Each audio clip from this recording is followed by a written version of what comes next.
Pemirsa, kasus positif virus corona di tanah air hari ini bertambah 1.031 sehingga total menjadi 41.430 kasus. Total sudah ada 432 kabupaten kota terdampak COVID-19 dari 34 provinsi di Indonesia. Masyarakat pun diminta menjaga kesehatan dengan berolahraga ringan.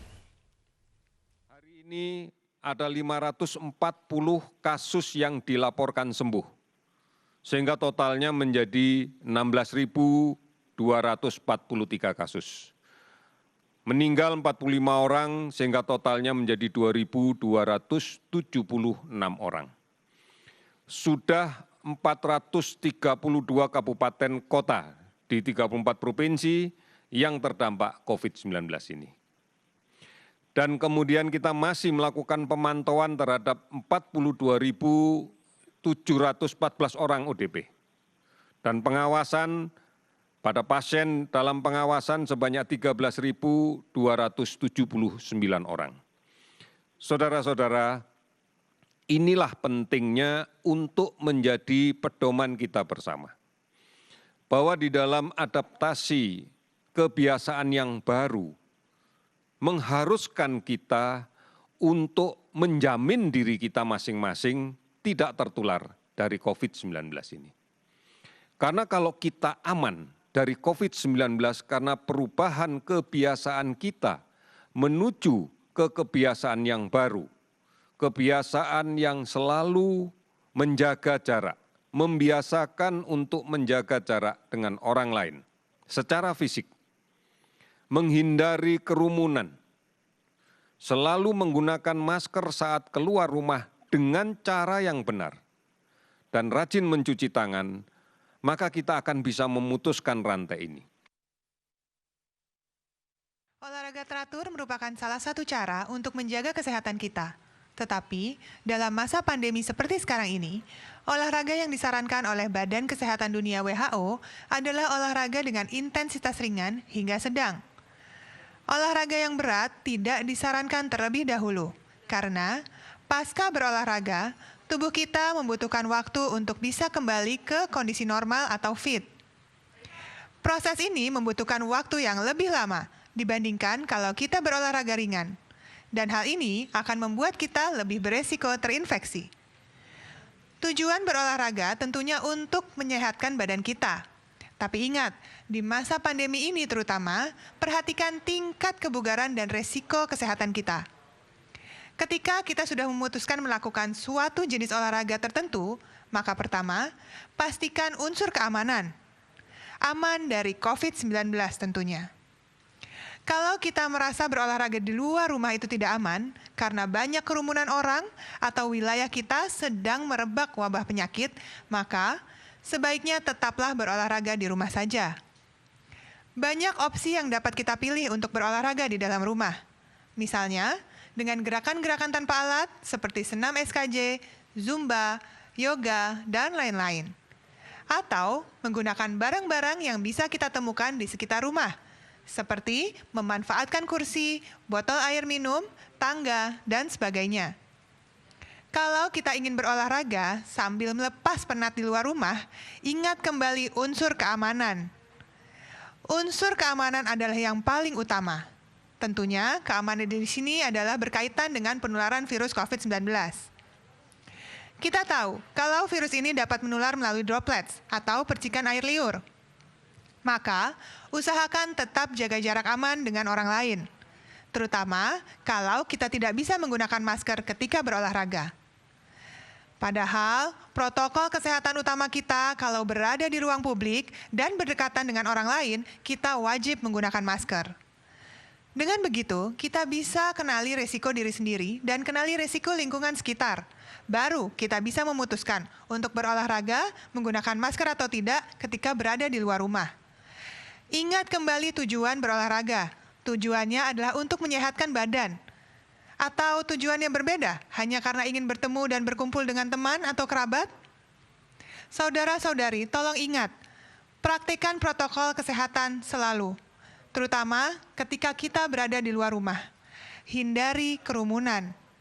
Hanya pergi ke tujuan yang sangat penting dan langsung pulang kembali.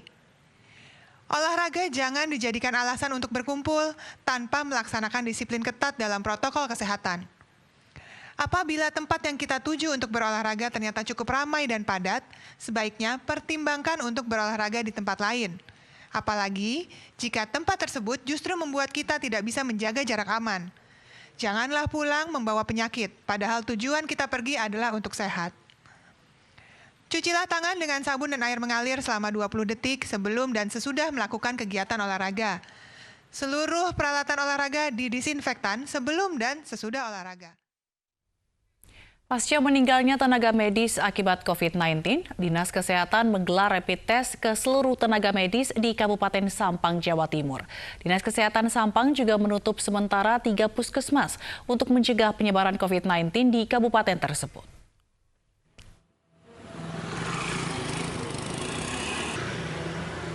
Dinas Kesehatan Kabupaten Sampang, Madura kembali menutup 1 puskesmas di Kecamatan Banyuates karena ada sejumlah tenaga medis yang terpapar COVID-19.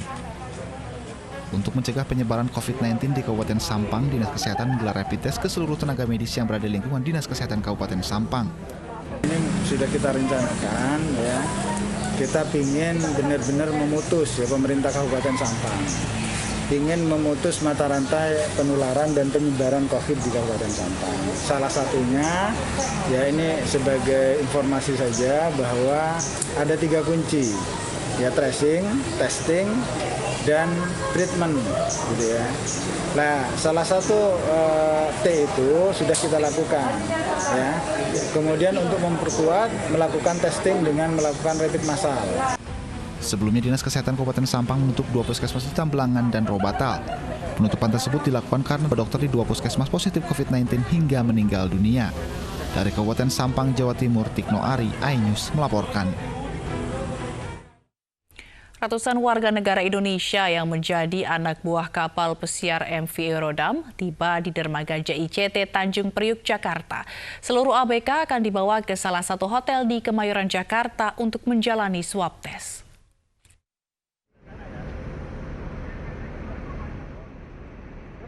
...434 warga negara Indonesia yang bekerja di kapal pesiar MV Eurodam dipulangkan oleh pemerintah Indonesia melalui dermaga JICT Tanjung Priuk, Jakarta Rabu pagi. Aturan protokol kesehatan dijalankan oleh para ABK setibanya di dermaga. Mereka diwajibkan menggunakan masker, diperiksa suhu tubuh serta barang-barang bawaan ABK disemprot menggunakan cairan disinfektan sebelum naik ke dalam bus untuk menuju hotel. Mereka akan kita berangkatkan ke hotel, tempat di mana mereka melakukan isolasi mandiri.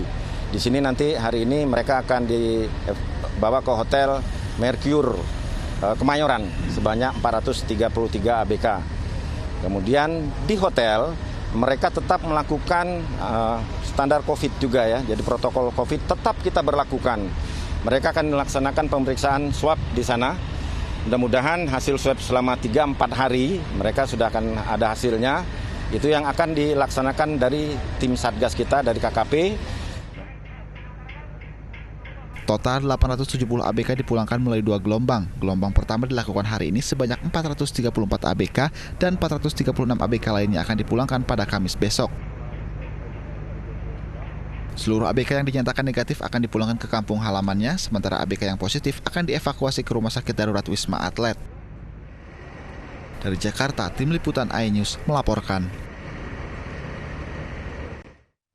Sejumlah objek wisata di ibu kota yang akan kembali dibuka setelah ditutup akibat pandemi corona mulai bersiap. Di antaranya objek wisata Ancol dan Kebun Binatang Ragunan yang hari ini disemprot disinfektan sebelum dibuka untuk umum pada akhir pekan ini.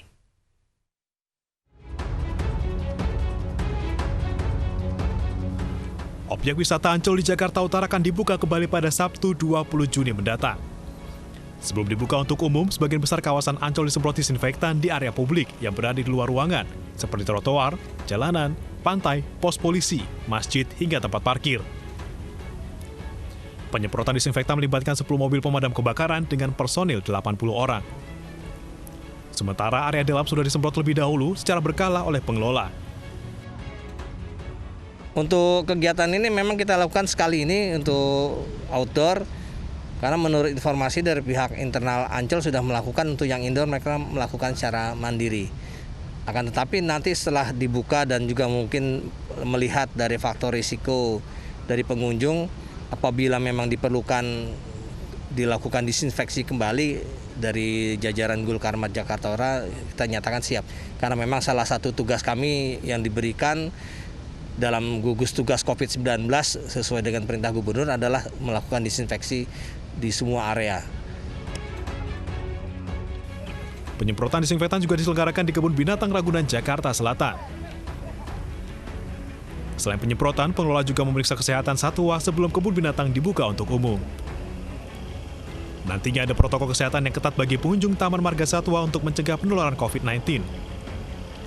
Pembelian tiket juga hanya bisa dipesan secara online sehari sebelum kunjungan untuk mengurangi kerumunan orang akibat antrian. Tim Liputan iNews melaporkan. Gubernur DKI Jakarta Anies Baswedan dan beberapa pihak lainnya meresmikan stasiun terintegrasi PT MRT Jakarta dan PT Kereta Api Indonesia. Integrasi itu dilakukan agar masyarakat lebih mudah menggunakan transportasi massal.